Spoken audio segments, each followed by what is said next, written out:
Hello and a very warm welcome to my channel. This video, we give you an opinion of Harry Markle blog about Archewell. Archewell is a hoax and Meghan is pathetic losers. Disclaimer, any legal opinions should not be construed as advice or as facts, and are the opinions of the author based on the information available at the time of create video. When I first heard that Archewell was going to be the Sussex's new brand after the demise of Sussex Royal, I thought it was a hoax because the name was ridiculous, and in recent days, it looks more like one, especially with the numerous errors on the USPTO application. I don't usually speculate and prefer to discuss topics with evidence, and as dots appear, and others look a bit clearer, we must remember we are dealing with supergrifters. There are scant bits of evidence that can't be hidden, and you must read between the lines, and like Holmes had to think like Moriarty to thwart his plans, one must think of the desperate strategies the Sussexes would employ.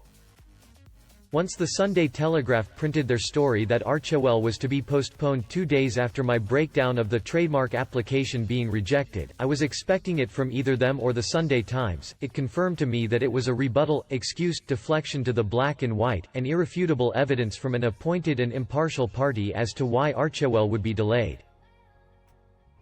Naturally, the Sussexes bank on the cult fans not being able to figure out how to read the documents from the USPTO website, or to understand them if they manage to find where to click, or to read my breakdown of the documents either, and so the story of the Sussexes delaying the launch was easily sold to the simple-minded. They also know that once a reputable media platform has published a story, it will filter down to the trashy tabloids and gossip websites that most of the cult fans haunt. Ever since Sussex Royal was snatched away ever so cruelly from the greedy and grubby grifter claws, people have been gullible enough to believe that what the Sussexes wrote on their website that sprung out of nowhere was the truth. What it was, in fact, was a set of demands, and an outline of their intended strategies.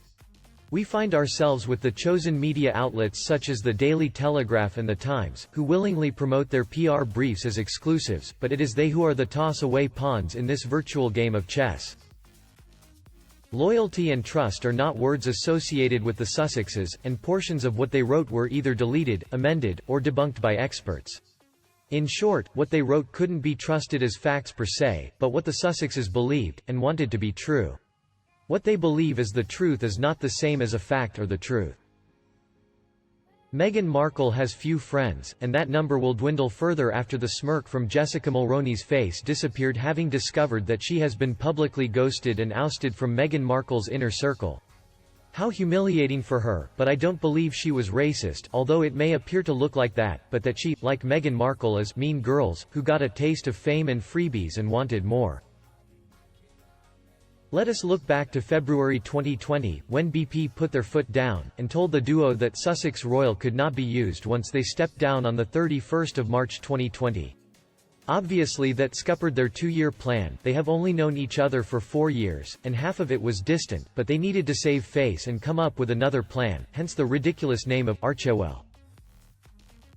However, they still have the dormant Sussex Royal website and Instagram up, which is a loophole because while they aren't actively using it, they are still using it to showcase their work and to promote themselves. Add to this the Sussex Royal Foundation still hasn't been wound up as a company, which means that it did trade, otherwise it could be wound up within a few weeks. That is unless there are some creative accounting issues to deal with, and this was months ago. Harbottle & Lewis are the law firm that they are using for this particular venture. Is this all a load of cobblers, named after the company created for this venture, Cobblestone Lane? Both Archeway and Archewell as brand names had applied for trademarks between the 28th of February and the 3rd of March 2020, with the former being abandoned within a week.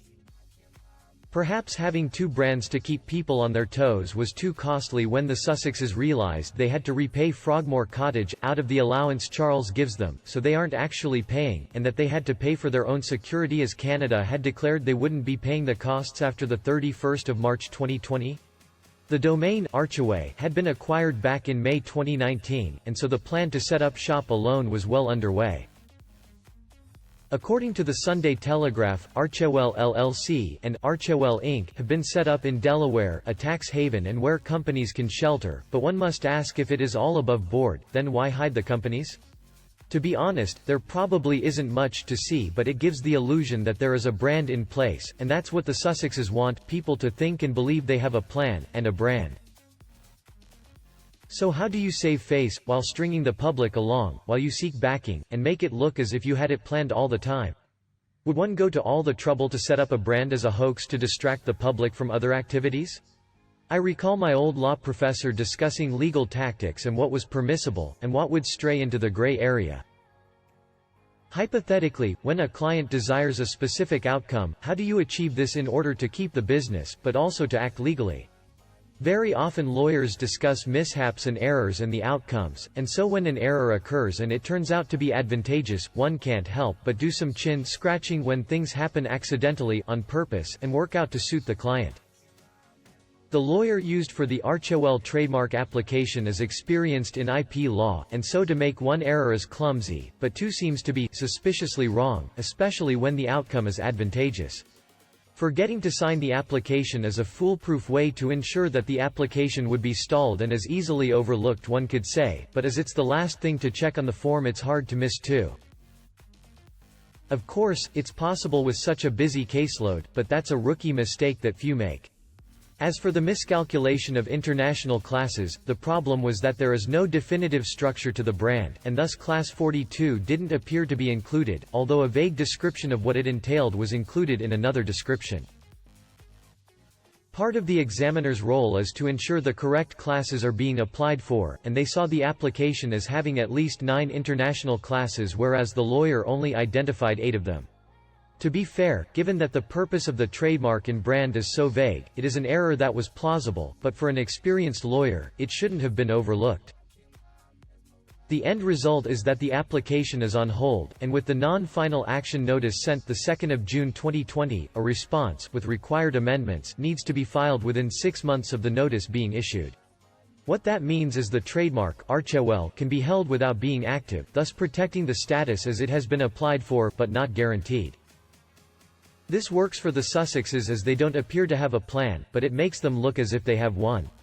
Most trademarks need to be actually trading before they apply, such as an active website and offering goods and services, because how can you protect a brand that doesn't exist or trade? Those that aren't trading are given a few months to be active, and that's usually because of a physical launch of a product that has been delayed due to production or design. There is no reason why the brand can't have a website outlining what their objectives are, and thus the Telegraph article making out that plans are stalled because the duo wants to focus on Black Lives Matter and the impact of coronavirus is simply poppycock. These are difficult times for society, and they appear to want to jump onto the bandwagon, simply because they have nothing else to do. Ultimately, this is a game to the Sussexes where they are winging it in the USA, trapped as well, while being funded by Charles. They have no platform to promote themselves, no friends to use for favors, but the use of Archewell makes it look as if they have something, when in fact they have spent thousands of dollars creating a non-existent brand that has no purpose, no direction, and so is it all a hoax to try and save face, or to distract everyone from what they are really doing. They have done it before with the Sussex exit plan that began before they even became the Sussexes, and so the Archewell plan may well be another faux plan, where the dastardly duo are laughing at the world being harkled by them, people buying similar domains trying to cash in, and thirsty yet gullible reporters willing to post stories on them thinking it's an exclusive.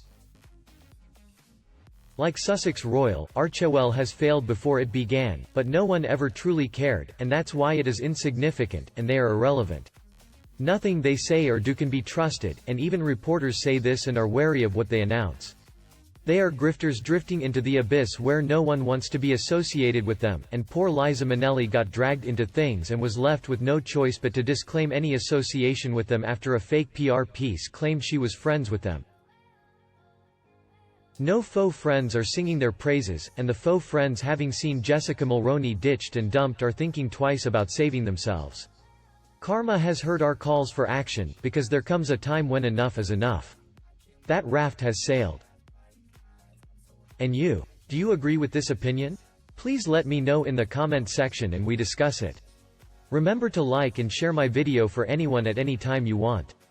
Also, subscribe to the new version of Sussex Daily News channel to get more news from Meghan and Harry. Now, thank you for watching, goodbye and see you in the next video.